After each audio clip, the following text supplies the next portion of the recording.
I know you consider yourself a retired therapist now, as I'm hearing that term thrown around a lot from a lot of colleagues that I have in this world. And when you decided that was the case, like, I'm no longer going to be a therapist, I'm going to step away a little bit from private practice startup. Were there feelings, emotions around that? 100%. And honestly, I would say it took 4 years for me to step away. And there was a few factors in that, and therapist shame was definitely part of it. Other things to consider were obviously I was working 3 half days, making six figures. Like that's hard to leave.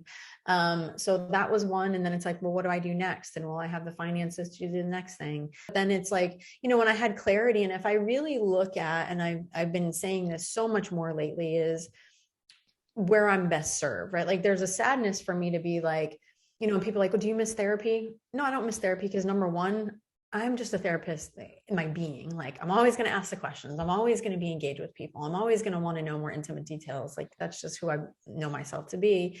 But if I look back over my career, I only did therapy like full time for 7 months, and then I did it part time because I went into management and leadership. I am best served from one to many. I am best served in leadership roles. I am best served in team. I am best served in systems. And each business needs that. So it's like, I think I've, for a while now have owned where I'm best at.